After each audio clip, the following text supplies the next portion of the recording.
باس لەوە کردو کە شۆڕشی نوێ و شەڕی خوێناوی براکان پێکەوە لەدایک بوو.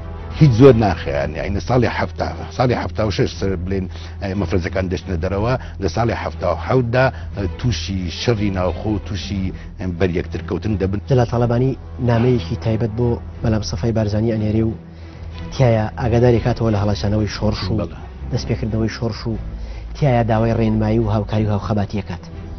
وەڵامی مەلام سەفا چی بوو؟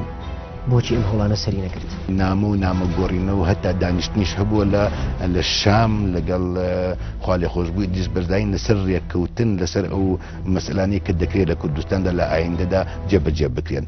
بەڵام بەداخەوە یعنی ڕێککەوتنەکان دانیشتنەکان و پرسوڕاکان هەر بەو شێوەیە مانەوە. بە درێژایی 10 ساڵ تۆ لە ئەزمموی سیاسی و فکری و پێشمەرگایەتی خۆت لە شاخ و لە شار جوتیارێکت نەبینی کە بەم شەڕی ئێوە دڵخۆش بێ کەوای ئێوە شۆڕشتان بۆچی ئەکرد؟